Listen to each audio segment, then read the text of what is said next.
What up, though? Here at Detroit's infamous Giant Slide.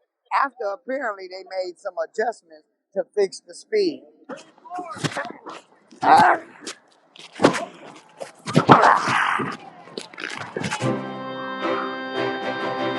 Live from downtown Detroit, it's No BS News Hour with my main man, Tony LeDuff. No bullshit.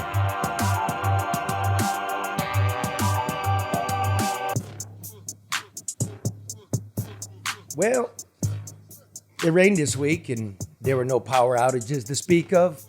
Somehow, this was news. The Belle Isle Giant Slide reopened this week after kids went flying. It was the same when I was a kid. But somehow, this was now news for 3 days. There's a new fusion restaurant that's opened in the Eastern Market. That one made national news. None of this, of course, is news. This stuff is ordinary. This is how things should be. The news is supposed to be what is extraordinary and exceptional. The minute the ordinary becomes extraordinary is the moment you put a fork in it. It's akin to writing about the beach conditions in Odessa, Ukraine. Hey, there's lots of bungalows available. It's high season. But that's how it is around here with the news. Somehow we got lost. Somewhere we've been convinced that the abnormal, the graft and the sloth and the decrepitude should be ignored, and those who dare point it out should be taken to the electronic woodshed. Hate is gonna hate, as they say. But if the abnormal things are not exposed, how does the life of anyone improve? How will the ordinary expectations of ordinary life return to being ordinary? Last week, I wrote about runaway crime in Michigan and Metro Detroit specifically. So bad is it that Michigan is home to 8 of the top 41 most violent cities in America. 8 of them. To my surprise, I was called everything from a racist to a peddler of misery. Why write that? You shout from your keyboards. What about all the good things? What about the giant slide? What about the queue line? It's free. And that's only because it was quietly bailed out with COVID dollars, in case you don't know. Why not write about the ordinary things, you ask? Because I'm not the Chamber of Commerce. That's why. Where in America is it okay for police to let a dope den remain open where 7 were shot, 2 fatally, on the front lawn? In an actual neighborhood where a 6-year-old lives next door and an old woman keeps potted flowers on her porch. That's abnormal. So I wrote it. And Minister Malik Shabazz of the Black Panthers marched. And 4 years of this going on, 4 years later, the police finally emptied it out. And then the druggies went to the next store. And the police emptied that one out. And they'll move to another, and the neighbors will once again light it on fire. That's not normal. But at least for now, a woman and her daughter who live next to the dope house sleep a little bit easier. And so, that's worth writing about. A public school is located near that dope house where the 7 were shot, 2 fatally, dead on the front lawn. Some kids on that very block attend the school. Surrounding the school are a half dozen abandoned, blighted, rotten houses with trees growing out of them. Kids could get snatched. Most of these houses are owned by the city's land bank authority. How does a child thrive in these conditions? That's worth writing about. Then there's the director of the nursing home, Joe LeBlanc, who blew the whistle on the fact that the state of Michigan is not monitoring COVID deaths in the elderly housing facilities. He's been let go, and he's now being threatened with arrest. We'll bring that to you later in the program. Nevertheless, the state is still not monitoring these facilities. That's not normal. Look around. People can't afford groceries or pencils for their school children or their electric or water bills. People are forced to use both sides of the Charmin. So I'll keep writing because that should not be normal in America. In the meantime, haters should find something to do, or at least find something to love besides the sound of your own voices. We'll be back after this. I don't know why I'm in the desert in my underpants. I don't know why these wolves are following me, but I need sausage. I look in my fridge. Oh my, what do I see? Sausage. A good wiener is hard to find, so make sure you treat it kind. Sausage. You may run with a pack, but everything ain't meant to be said. Sausage. Order a Coney kit directly to your door at AmericanConeyIsland.com. Hi, I'm David Hall from Hall Financial. The top-rated realtors in Michigan have said that our 5-star certified pre-approval is a game changer to the home buying process. Hall Financial's focus on speed and client service allows you to take on the housing market and win. When you're ready to purchase your new home, you need to make Hall Financial your first call. The mortgage company realtors trust and buyers love. 866-CALL-HALL or chat with us at callhallfirst.com. Yeah, these headphones and shit. Look at this. Look at this thing. What happened there? I don't know. They just went crazy. Oh, okay. Hi, Karen. Hey, Charlie. Hey, Mark. Hi, Karen. Hey, It's good. hippie Jesus. It's good to see you in person. It is good to see you. I miss you guys. Yeah, So it's good you to miss see being down here, right? Yep, it's always fun to be in the penthouse. We've moved from the lower level. We are To the now in the penthouse. penthouse. Yes. So thanks for coming out of your cave. COVID's over. The CDC. It's not a cave, Charlie. COVID's over. It wasn't what they told you. The Right. CDC's now said it. So Okay. see what a chicken you were. I believed you, not the CDC. Well, look. Let's just get right to it. My favorite communist, Dr. Richard Wolff, professor of economics emeritus at the University of Massachusetts Amherst and co-founder of democracyatwork.info. One of the greatest minds in terms of money, world politics, talking inflation. How you doing, Rick? Pretty well. I have to come down off the high level you just put me on. Yeah, well, everybody is scared. And look, we had you out. Geez, what was that? Like it was almost like a year ago, wasn't it? That's right. And it stuck with me when I said to you, with all the fake money that's had been printed over the last 20 years, where was inflation? And you said it was in the stock market. Right.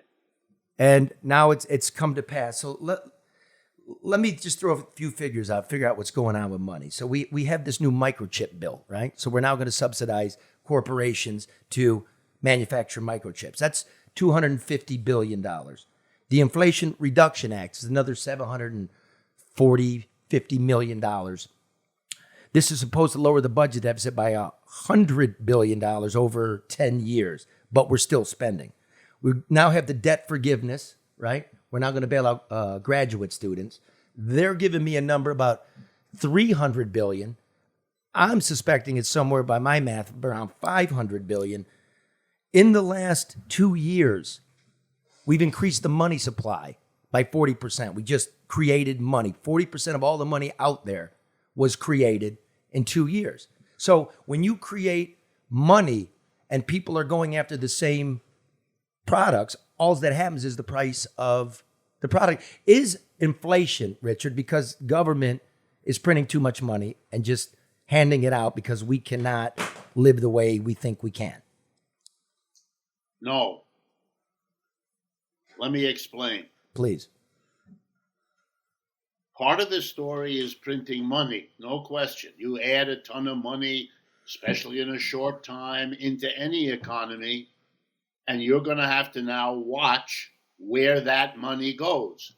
If it goes into a general spending frenzy, and it takes time for goods and services to be produced, the sudden infusion of money will overwhelm what's available in the way of goods. And if you have a market system, the way you handle that problem, the way you handle any situation in which the supply is short of the demand, the money demand for it, what happens is people bid. The people who have the money begin to bid because they can see not everyone's going to get enough. That's what the shortage means. So if you want to be the one who gets it when it's in short supply, you offer more money, which frightens the next man or woman on either side of you to do the same thing. And the prices get bid up, and that can go very fast, like it has, for example, in the last 12 months that we're talking about.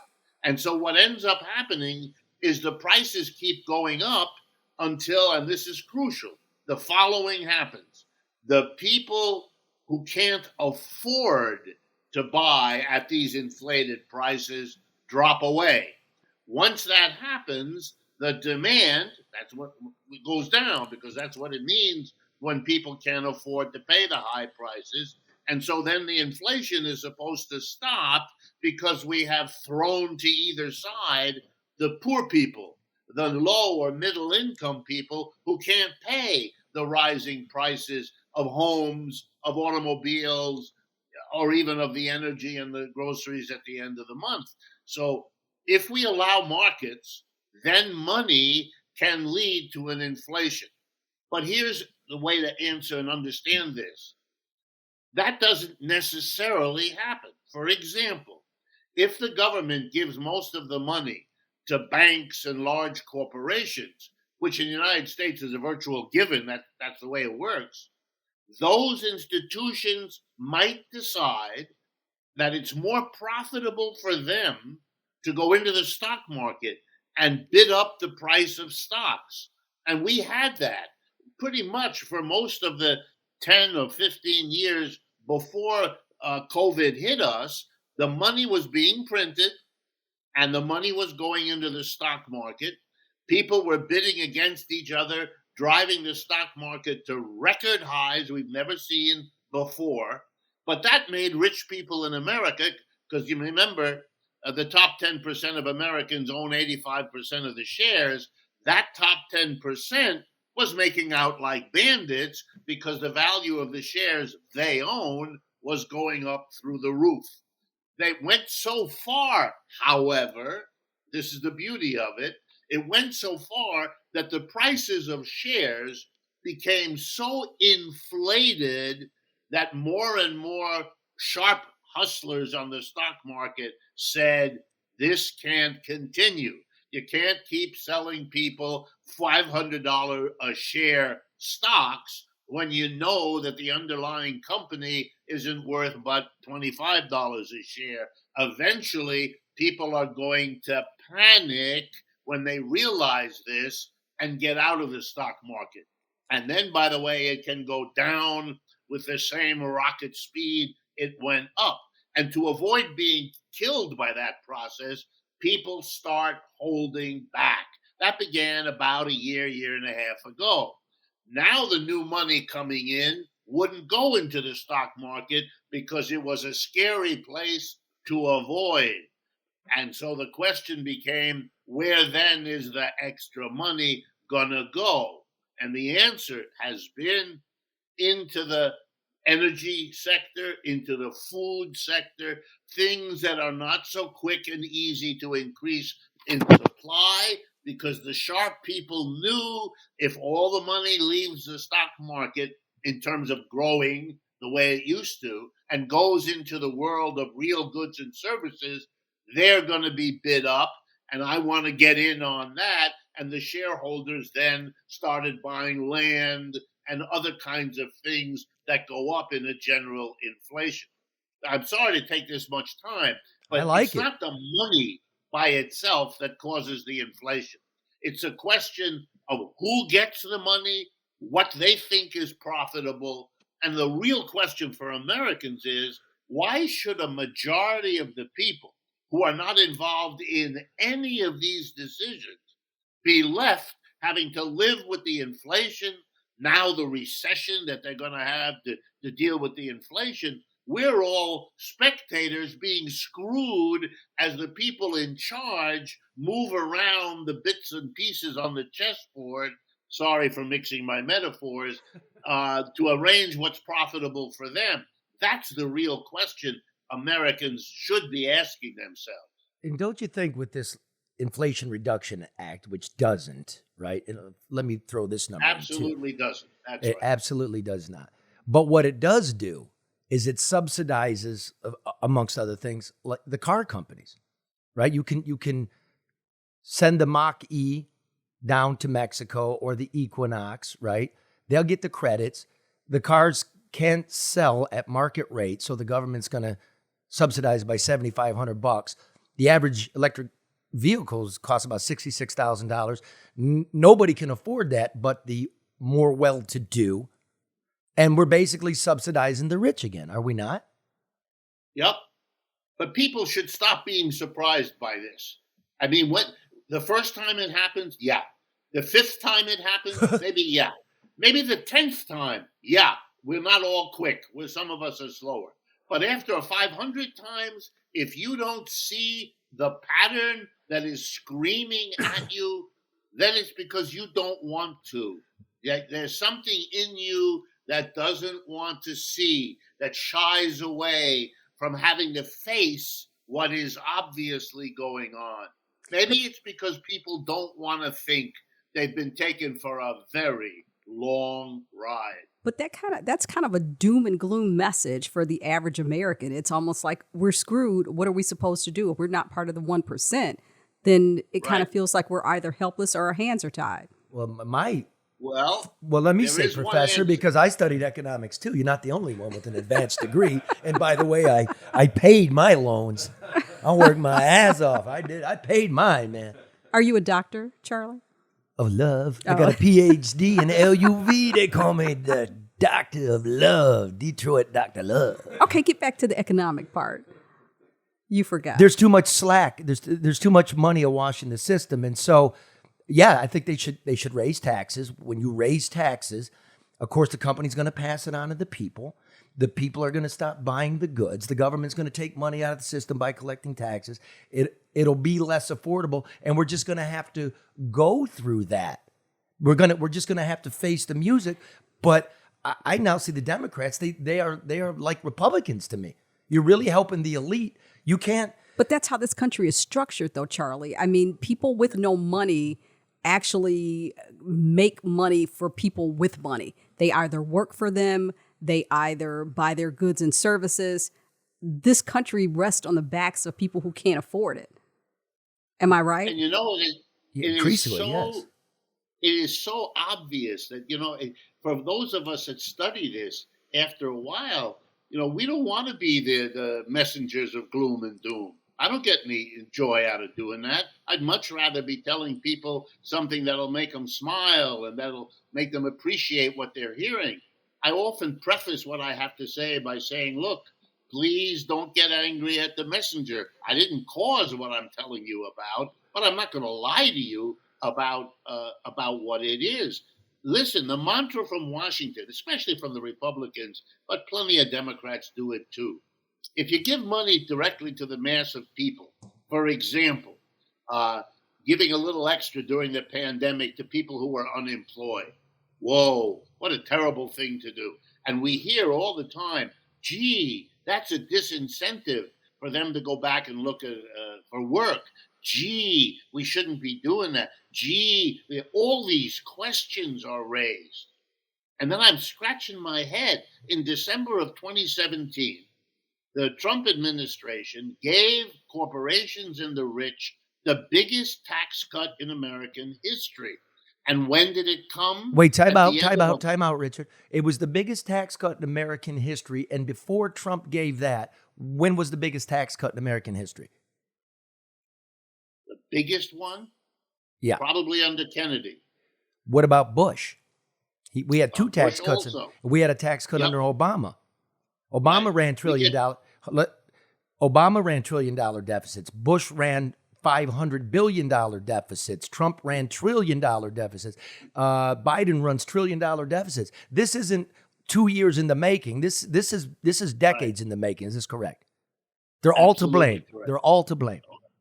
But I want you to remember that when the tax cut was given out, for example, the one in 2017, the biggest one pretty much to date, when that was given out, no Republican, not one, raised his or her finger to say, wait a minute, we don't want to be giving money to companies that don't deserve it. who've been making record profits and who obviously don't need it. We should be, but I hear that when you want to give a break to students repaying their loans, or you want to wonder about helping people on unemployment during the worst public health disaster in the country's history, suddenly we've got the penny counters who want to be sure not to help people who don't deserve it.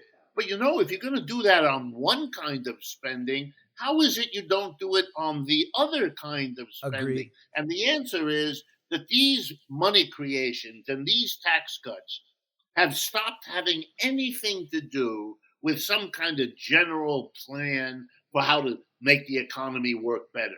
Everybody talks like that, but everybody in Washington knows you buying votes. You're buying them with tax cuts. You're buying them with helping unemployed people. The biggest political games are being played. And the reason, that's the reality. To answer Karen's question, the reason you do doom and gloom is because in order to make logical and rational decisions, you need the true information. That's one of the predicates of a free market. It assumes that we all have access to information. But that's an incorrect assumption. But the reality is that. But wait a minute, Richard made his whole career with that assumption.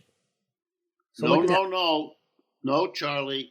I hate to disagree with you, but I do not assume that mute him. that we have the information. You're right. If we had access to genuine, then we're in but that's not the world we live in. Right. We don't live in that world. The markets in our are world, we have the information that is either what the company wants us to think about what's going on, or what some editor at some media enterprise wants He's us singing to your know. song, Charlie. That's it. I'm a free market capitalist, right? Not laissez-faire. And Richard's a socialist. And we agree on what the problem is and what caused it. We can totally agree in this country on what's actually true. It's what's true. And that's a factual presentation. And that's not left to interpretation. And when you have facts, then you can walk away in a space of agreement. Yeah. But that doesn't always happen. See, we can go like, the big yelling now, it's class warfare, right? The limousine liberals and the working class conservatives. Why should I have to subsidize somebody in grad school who, once you go to 56% of all the debt is held by people who went to grad school? And everybody knows that on average, somebody that went to grad school earns twice as much on average than somebody with an associate's degree or less. So then the question becomes, Richard, here's Washington. Before they came out with, let's just spend this, why didn't they introduce some kind of means testing for, people that are really at the bottom of the scale that this is pulling down? I don't understand. Is it to buy votes?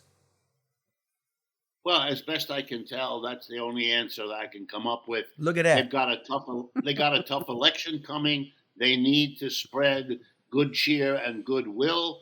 Every administration I've watched, and I've been around a long time, does this. The only difference is there used to be some sense that you had to limit that kind of handout politics in order to deal with the real problems. I think, and I know this is controversial, but the best I can tell, talking to my students and my colleagues, many of whom work in the highest levels of the United States government, they've given up on that. They either admit that they don't know how to do it, which is honest, or that it's no longer what Washington is about. Washington is about a struggle between two major parties, each of which has got its donor base, its voter base, and they're trying to do everything they can to be in office rather than out of it, but they take a philosophic view. Sometimes we'll lose. The other guys will be cleverer about building their donors and their base than we will be. But it's a very cozy arrangement. We'll miss it for a few years, then we'll get it, and they'll miss it for a few years. And if in the meantime the economy as a whole goes into the toilet, well, that's not us. We'll blame, I don't know, the Chinese for that or somebody else. So nothing ever changes. Well, no, I would disagree with you a little bit. I understand Mute the him. feeling doom and gloom. I understand feeling doom and gloom, and you're right that I don't want to be in that position. But I don't feel that that's where I leave things. If I just talked about what was wrong, it would be. But I do really think that we are now at a point, we've tried to fix this old capitalist engine 1,000 times. We've done it for 200 years. This reform, that reform, Republicans do this, Democrats do that. It doesn't work. We now have an economic system that's like that old refrigerator. Finally, the refrigerator repair person comes to your home and says to you, look, yeah, I can do it again. I can fix it, but you'll have me back here in 3 weeks. It'll be another $285. The time has come. My wife just got her brakes done. $900. Well, we just got our refrigerator fixed. It was $500. So, yeah. But this is what I want to ask you, Dr. Wolff. Wait. You know what? My dog was barking. He got loose. He was wandering around the neighborhood. Somebody brought him back after midnight. We're asleep. He's barking. I got a $100 barking ticket. Well, that's because you live in the suburbs. You're just jealous. Yeah, jealous. Sometimes I am. I manage my money right. And so do I. I get an ambulance when I call. I don't call an ambulance because I stay well. But Dr. Wolff, let me ask you this. What power lies in the hands of the average American to do something, not to manipulate the system, but to leverage any economic capital or power that they may have to shift things to their advantage? Or does that even exist? It does exist, but it requires Americans to do something which Americans often have a hard time doing. We are not the Lone Ranger. You're not going to solve this problem by yourself. I know that's hard. I know you want to believe you can control the world around you. An awful lot of us come to a lot of grief trying that, but you can't. What you can do is work together with others, and the minute you recognize that, all kinds of power comes into your hand. Let me give you a couple of examples from right now. We have record numbers of people, we've never seen this before in American history, quitting their jobs, not being fired, walking away from a job. And I know the newspapers are full of, well, you can go get another better job. Everybody knows maybe you can, but maybe you can't. And most of the time, Americans are very careful not to leave a job because something you have is a lot better to rely upon than something you may be able to find. But not now.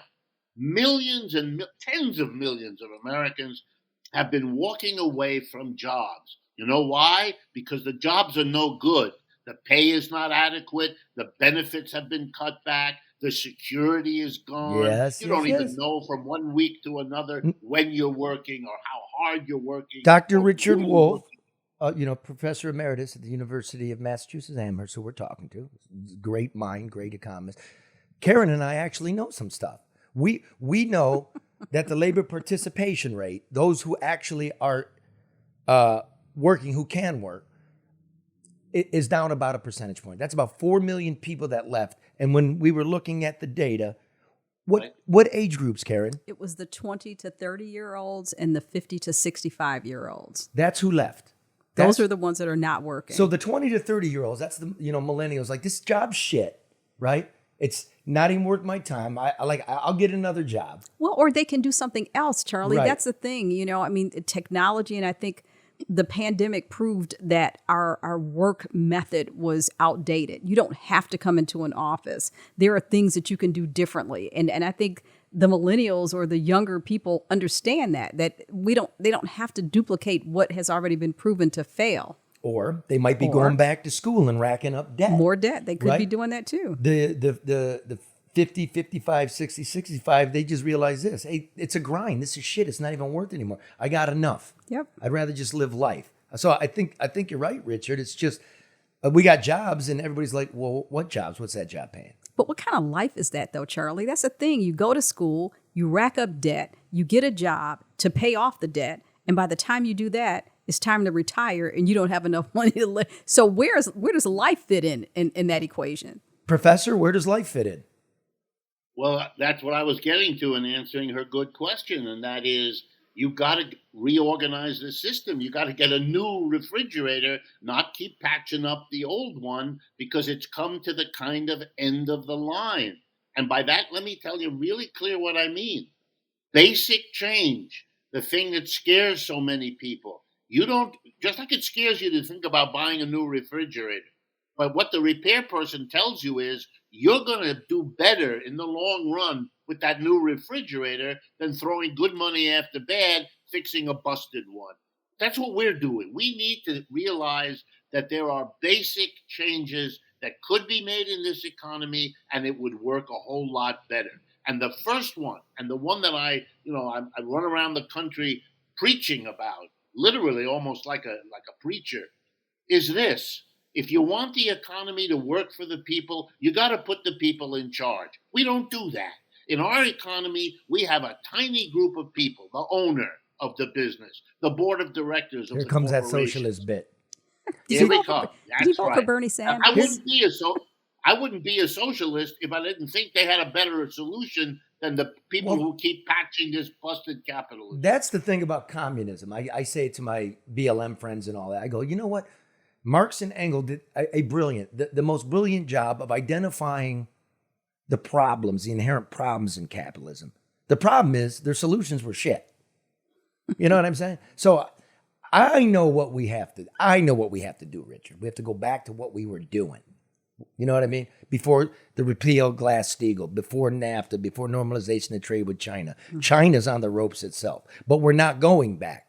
So I think what you're going to have is a cataclysm of some sort before we wise up and get ourselves together. Now, before things change, before we have a change, what should you do right now? Transition. Right now. Here's what you should do right now. Hit me. Remember that overreaction is not a strategy for the long-term. And turn that down a little bit, man. For the long-term investor, neither is burying your head in the sand and hoping it all turns out for the best. Richard will tell you that. What you should do is call my friend Luke Nowacki at Pinnacle Wealth, 248-663-4748 for rational financial advice. Inflation, interest rates, what's your move? Are you a gambler? Are you chasing? Are you trying to retire? Stocks, bonds, heavy metals, precious metals, college savings plans? Is your company in the right investments? Is your pension fund meeting its projected return? Get advice and get a strategy. Call Luke Nowacki, 248-663-4748. Wall is the one you want to call. You can only call. So pick up the phone. And didn't we say that a long time ago, Charlie, when we said that there was going to be a shift in the market and we tried to encourage people, regardless of how much money they made or how much money they didn't have, get an economic strategy. I mean, people tend to think that if they don't make a lot of money, that they don't have the right or the responsibility to do something with their money. But they do. And where else do you find money? I'm going to tell you where else Where find else, some Charlie? money. Like, you watch TV and you're bombarded with insurance ads promising to save you money. But if you really want to save money, your money, you know what? You cut costs. And that's why you call Legacy Partners Insurance. I've been telling you about how they can help you with Medicare, right? Find you the lowest prescriptions, find the best plan for you at no cost to you. And now I'm telling you, they can save you money on all your insurance needs, your home, your car, your boat, your RV, your motorcycle, if you're lucky enough to have all these things. They're independent, so they shop between 7 to 10 carriers for your insurance to find the best deal. And when you get their quote, you'll be mad at your current insurance carrier. I'm doing this after Labor Day, by the way. Doing what? I am getting together with Legacy Partners. It's a good move. Because Mark did it. That's the insurance. Yeah, you should. I mean, you live in a city, you're way overpaid. They shop for you. I am. Insurance sucks. Listen now, 586-209-4106. 586-209-4106. And tell them I sent you. And just for getting a quote and tell them I sent you, you'll be put in a drawing for a $50 gift card, which will get you an oil change. So go to Legacy Partners and tell them you heard it here. 586-209-4106. And finally... You won't get me an oil change. No. Are you still using premium? I don't have a choice. Hey, Richard, do you project oil prices to skyrocket in the fall? The way it looks now, yes. Oh, wow. Now, this is, I got one more underwriter I'd like to get to, so don't let me get off here. But the main driver of inflation is gas, right? Everything moves by gasoline and diesel, right? That's your main input. Oil has fallen to $90 a barrel, and yet inflation hasn't moved.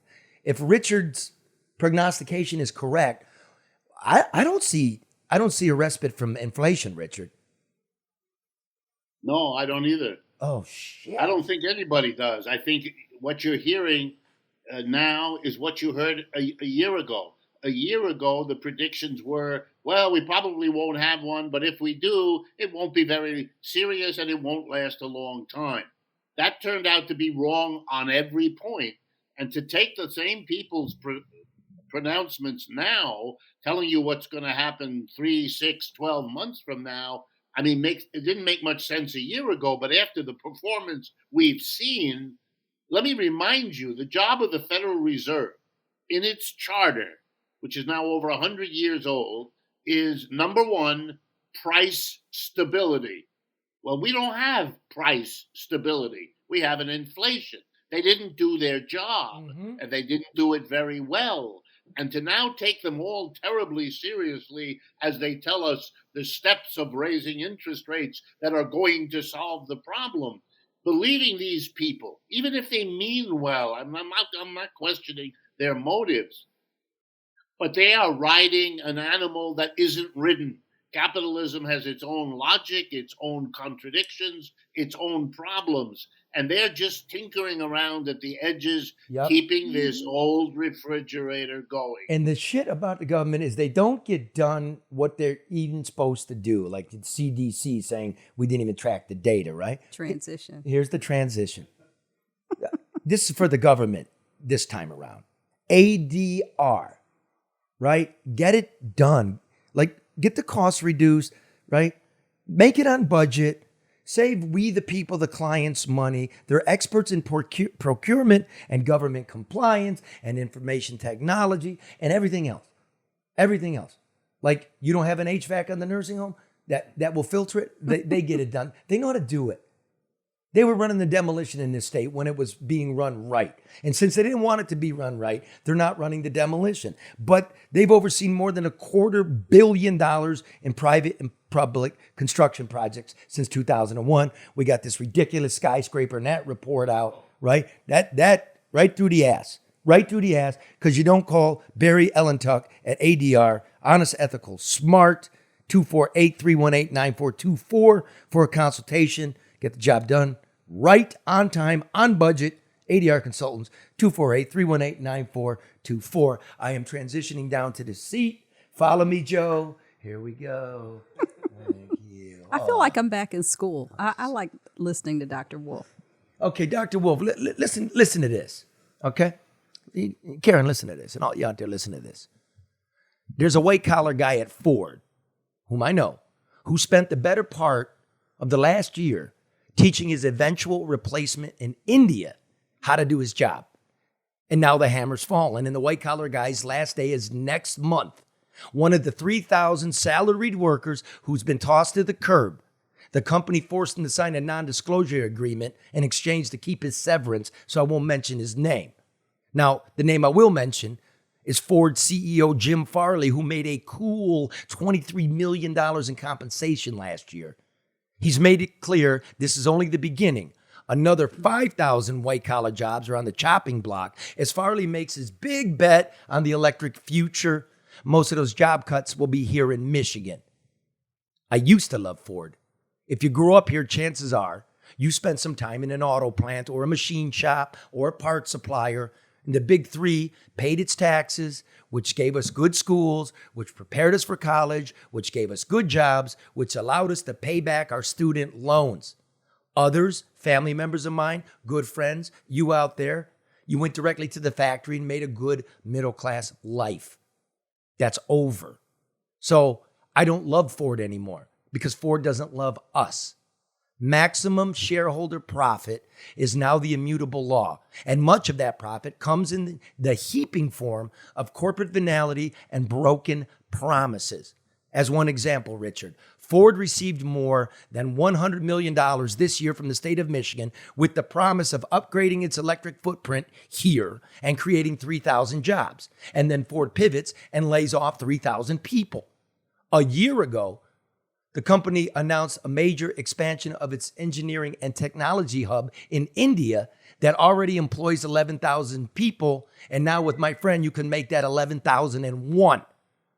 For its part, GM was awarded $1 billion in cash and subsidies this year by the state of Michigan in exchange for an investment of $7 billion in Michigan and the creation of 4,000 jobs.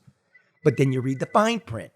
It's only an investment of $3 billion and a creation of 3,200 jobs, and those jobs only have to be around for 6 months. Remember the $400 million public giveaway to Chrysler Fiat to upgrade the Mack Avenue Assembly Complex on the east side of Detroit? They promised 5,000 new jobs. Not one of those jobs has appeared either. We rescued the big three, and now they leave us to drown. Since 2008, GM and Ford put together have received, wait for it, $100 billion in brakes, grants, subsidies, and bailout. $100 billion. So now Ford's electric Mustang is built in Mexico, as will be GM's forthcoming Equinox and Blazer electric vehicles. Mexico now has more auto industry workers than the United States, and yet Mexicans continue to pour over the border. And why wouldn't they when the big three pays them $3 an hour? Meanwhile, back here in America, the average cost of that electric vehicle is $66,000. Who can afford that? The well-to-do, that's who. Their trendy vehicles built in Mexico will now be subsidized by the federal government to the tune of $7,500 thanks to Biden's Inflation Reduction Act, which doesn't reduce inflation. Unsurprisingly, Ford and GM announced plans to raise the price of their EVs by about, you guessed it, $7,500. Auto execs claim the price hikes are due to inflation.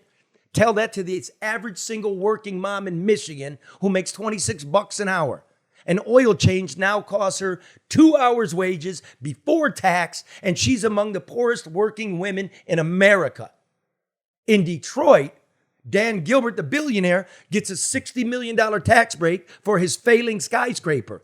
Chris Ilitch, the billionaire, got a $1 billion hockey arena paid in large part with public dollars, and yet he shares no revenue with the poorest big city in America. GM CEO Mary Barra got paid $29 million last year and leaves the Renaissance Center empty. In the past 2 decades, household income in Michigan has dropped almost 10% adjusted for inflation. And we've lost about 40% of our factory jobs. Who loves the big banks or the big three or their yapping poodles in politics and the media? They've turned first world people into second-hand shoppers. Those in the executive suites should open their windows and listen to the rumblings in the streets, or at least pay someone on your security team to do it. As for me, the next car I'm going to buy is a Ford. That's right. I'm going to buy me a car I can afford. But Charlie, when you hear stuff like that, I mean, it almost has to make you feel like, Jesus, what kind of world do we live in? I mean, really? I mean, nobody cares about, Dr. Wolff said one thing, that things will only change when we work together. When people start to understand that there's a common good to be gained for everybody. And not just individual gain.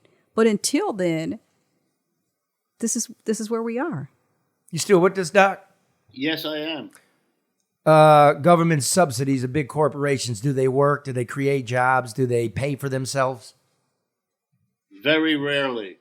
They are simply parts of a process of moving the wealth out of the hands of the mass of the people, low and the middle, into those at the top. Everything we are doing for the last 30 to 40 years works that way.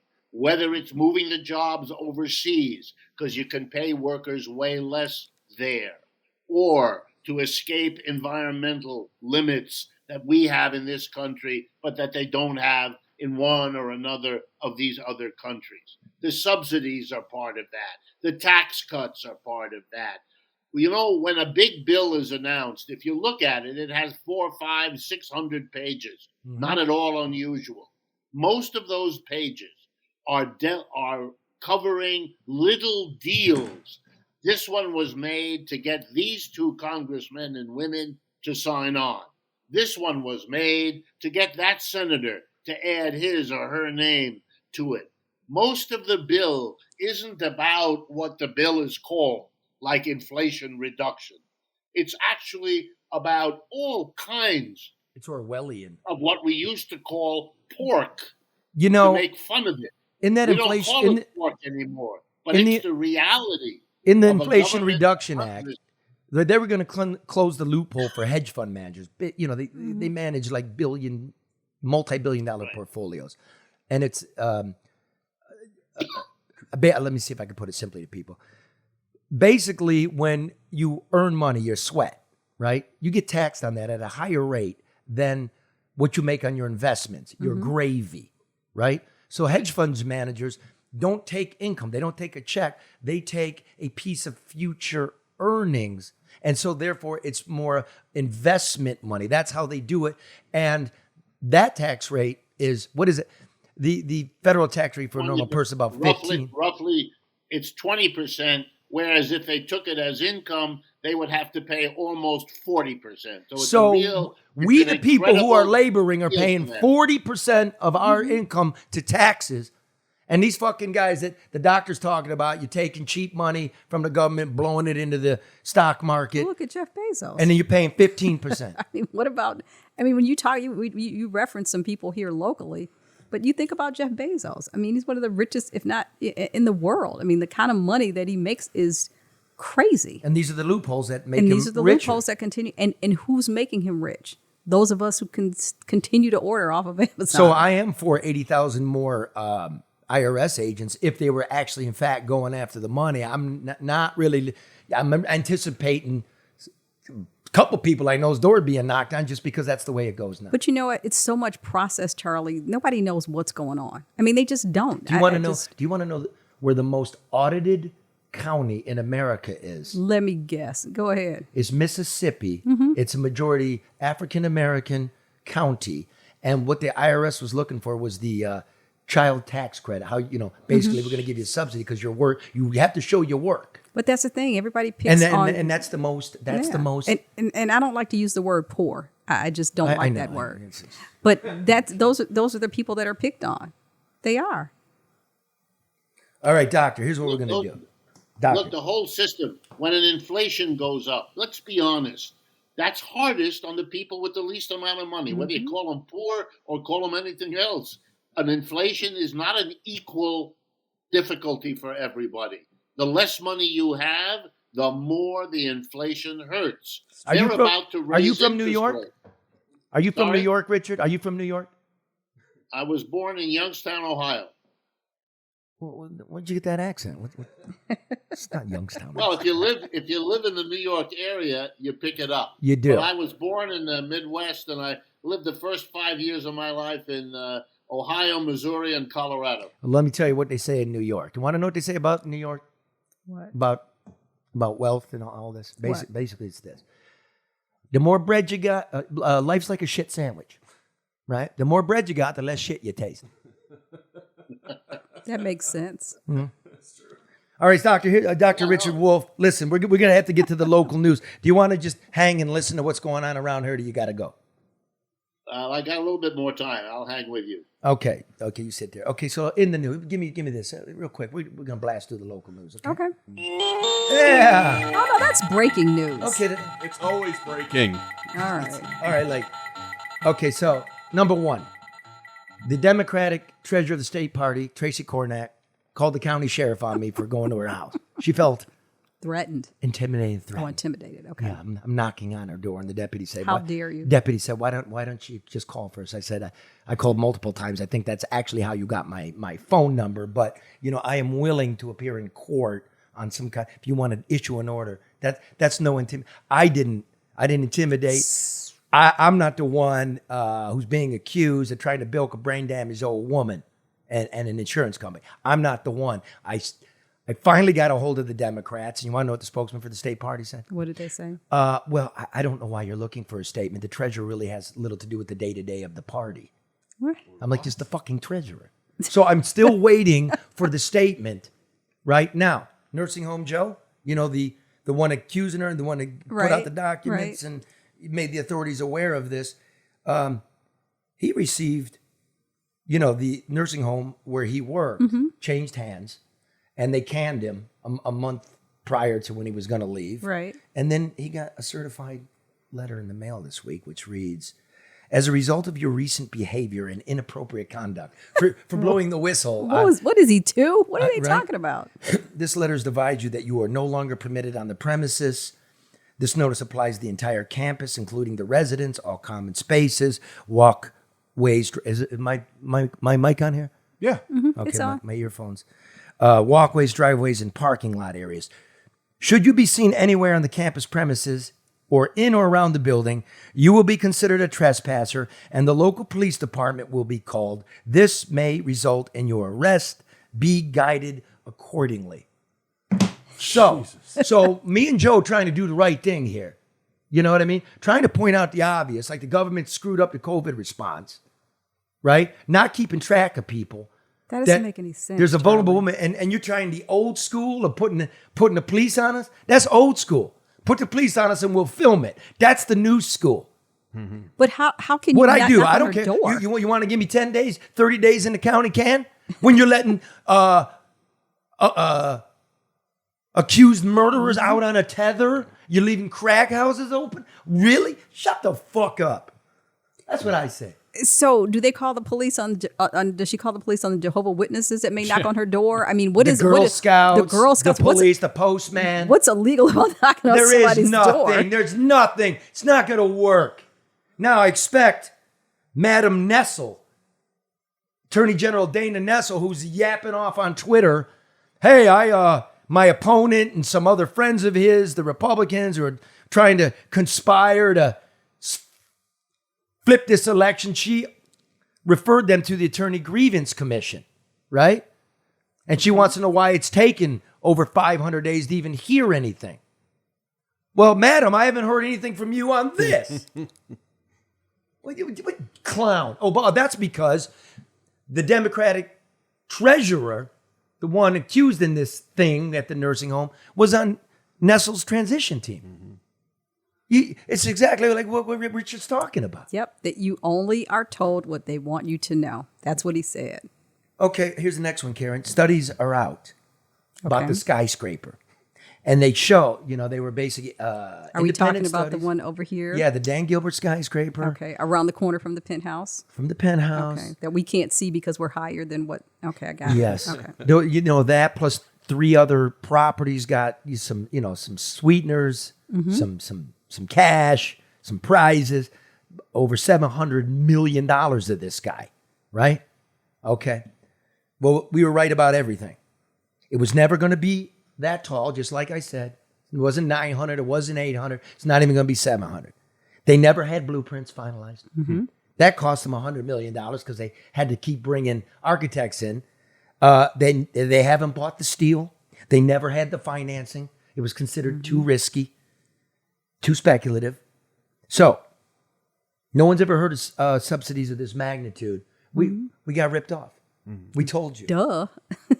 Yeah, but now I get a rap in the media. You don't, because you're a little more sophisticated than me, but we are partners.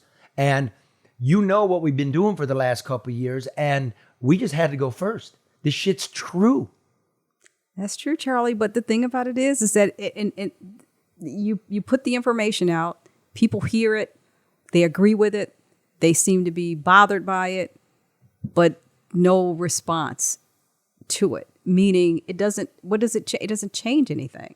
And I think that's a frustrating thing that everybody experiences. It's like, if I'm telling you it's raining and you still aren't putting up an umbrella, do you like being wet? I mean, it's like, what's wrong? Like, why won't anybody say anything, stand up? What happened to the days when people would march outside and say, hey, no, we're not going to just let you do this to us. People complain about it. They get on social media and say, oh, this is great, blah, blah, blah. But then what? Absolutely nothing. And what's the deal with the press? Everybody in the country knows there's a problem. Like, why no tough questions? It's like access for empty answers. Like, for instance, we have to go back to COVID, the nursing homes, the fact that this administration, Gretchen Whitmer and her health department, did not keep track of old people and kept saying, we're following the CDC. That's the gold standard. And what do we get this week? Dr. Rochelle Walensky, who, is the director of the CDC, said, I'm sorry, we got it wrong. Our data collection, the way we spoke to people, the way that we laid it out, you couldn't understand it. Social distancing. Remember, we talked about that. Yes. We said nobody knows what to do. Nobody, they're sending mixed messages, and everybody was left to figure it out on their own. Yet everybody was fighting with each other. Everybody was guessing, yeah. Right? You couldn't even let a rational thinking being say, hey, this data is a mess. Or these mask mandates, you're not letting the other voices in science in on that, when at the beginning... Or common sense. We were told the dental masks, were too porous, and then all of a sudden they weren't. But that took 2 years, Charlie. The school closings, it wasn't science. They were talking to school unions, right? Or the vaccine efficacy or the dangers that they posed.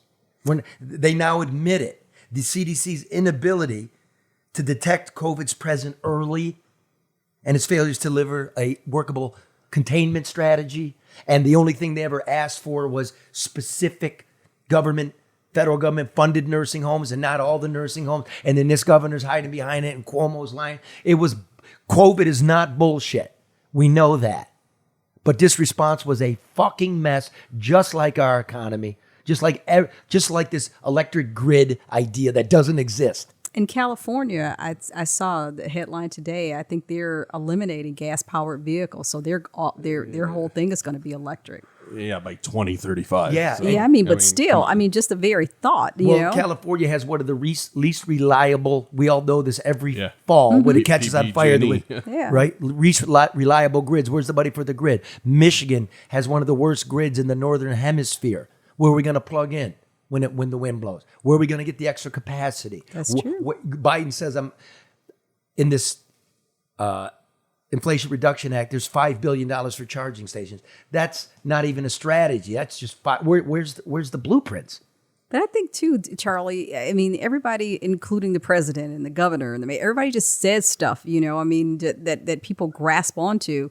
But when you have administrations that are able to control the narrative, then ultimately they can control the outcome. People don't question it. People don't challenge it, because they only know, as Dr. Wolff said, and as we say all the time, they only know what they're being told. They don't ask, they don't question, they don't wonder. Yep. They just take it and keep complaining and keep going on. So in the meantime, we're at each other's throats. The ghetto tears up Chicago. The trailer park tears up the Capitol, and they don't even realize I'm just trying to put it in. I know, but it is. And they don't even realize, their anger is the same thing. There's nothing left here. And they too are being manipulated. They are. And we're here to be your friend. And finally, we've been working on that documentary for a couple of years about children and gun violence, and all of a sudden it's back again. It's done. It's quite good. And you remember our friend Jordan. Yep. How is he doing? He's doing really well. He's in college. Okay. Yeah, out in Denver. I know he left. He's working for a nonprofit now. Okay, good. Yeah. Good. So good for him. And so here's this thing's going to premiere in October, and I just figured we take a little look at it and see what we got. All right. It's called Kiss the Babies. This city lost 244,000 people in 10 years. It left behind a city with the highest unemployment rate in the United States. It left behind the highest poverty rate, the highest murder rate. Washington, D.C. and Boston have populations almost the same size as ours. Okay, every city in America does not live with this violence. Why are so many kids getting shot? It's really fear. And I always tell guys, fear and anger equal rage. Fear and anger equal rage. I grew up in the same environment. That's Ira Todd, the chief interrogator Fear for the Detroit police. Because there's a lot of violence already. Yes. What's the rage? What's the root of rage that? comes from the anger. Yeah, a lot of times you walk around, if you see a guy, all of a sudden, he go bad. It's not just the fear that made him go bad, it's the anger. He's angry, guess what? He can't get a job. He's angry because you look over here and somebody's doing really well and they getting all the benefits. Isn't that something like the heavy violence, the heavy murder, the drugs, that rage, all coincides with the leaving of these factories? Absolutely. And Detroit is we kind of just went through a down spiral where we didn't have much recreation, you know, even for the youth or even for adults, you know what I mean? No jobs, no opportunities. So it was just, you know, people relying on themselves. What can I do to provide for me and mine? So naturally, I want to meet somebody that hasn't been shot, that's trying to get through it, do the right things. Meet Jordan Ruffin L., at the time 16, moves out of his mother's house because she can't afford him. He moves in with another teenager on the other side of town. He takes 2 buses to school and from school, all by himself, getting through. What he says to me, this guy, this very young guy, this very talented guy, is there are flowers capable of growing in any corner in this country. They just need to be nurtured and they need to be watered. He's got everything we want in a young man. A lot of people within the city, you know, they'll go to like illegal things because that's basically what's openly available within the city, you know?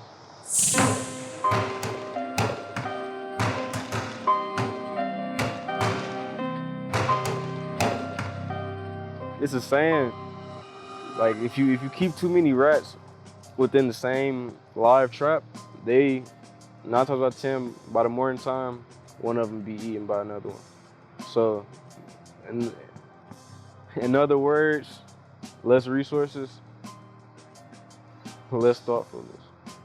No jobs, no money for schools, no money for programs, no money for police. You know how many kids have been shot since bankruptcy? How many kids in the last 6 years? How many? Over 500. That's crazy. You know what percentage even get arrested? How many? Less than 20. What really brought us here is the loss of the police force, the loss of police department, the loss of people caring about law enforcement.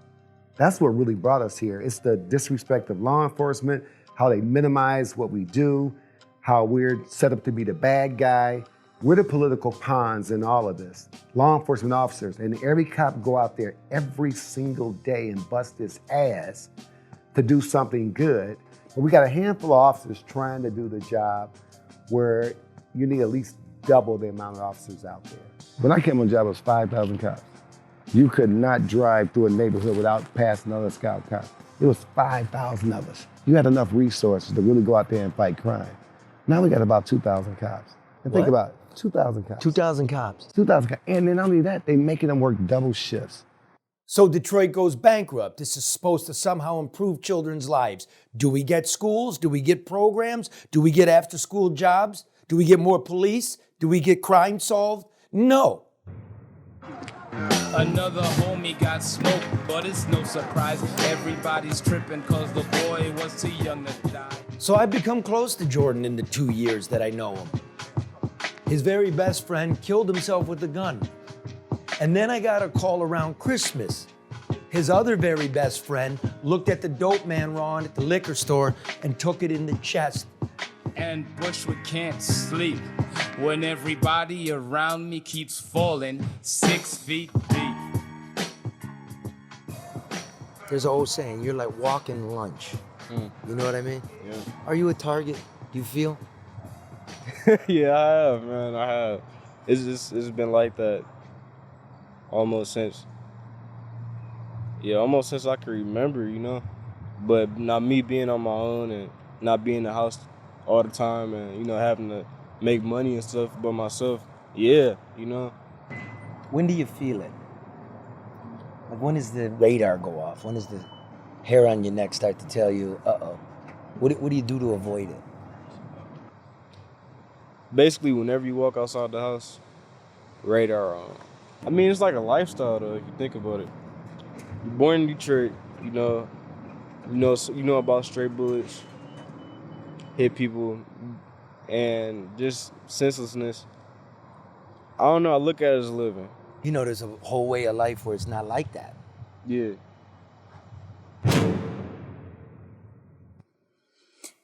You know, Charlie, I really hope people watch that with, and I learned this from you, about people seeing and hearing things through their individual and respective and sometimes tainted lenses. I really hope people will kind of clear off their lens and watch this objectively and try to walk away with a better understanding of what people live like that live differently than perhaps they do. And I think about Jordan when you talked about his radar being on. You remember you bought him a car, I bought him a laptop, and I took it over. I think I took him some stuff and we pulled him in front of his house. Very short walkway, but when he comes out, he locks the door, he locks his car, everything's locked up. I mean, you could just see it. And so when you walk past people on the street that live like that, they respond differently. You know, maybe they're not as friendly because their head is on swivel and they're thinking about surviving and not becoming a target. So I'm looking forward to seeing this. And I really hope that people will look at it objectively. Yeah. You know, what's the answer they say? I say, well, love your children and try to love someone else, because he's a good young man doing really good things in life now. I mean, like he's a flower. And smart is just, he really is. But you know what, Charlie? He's one of many. He's the one that you had a conversation with, that you forged a connectivity with. There are hundreds or thousands of other young people, young black men, young black women that don't have, I'm just thinking here in terms that don't have that connection, that opportunity to be able to show people who they really are, who don't get that nurturing and don't get that watering. And so what happens to a flower that's not water? It Withers. wilts and it dies. Sure does. So, you know, in the end, I want to thank Dr. Richard Wolff for being on. What's the answer? What can you do? Try to love somebody. Happy Labor Day. We'll see you next week. Thanks for coming in, Karen. Thank you, Charlie.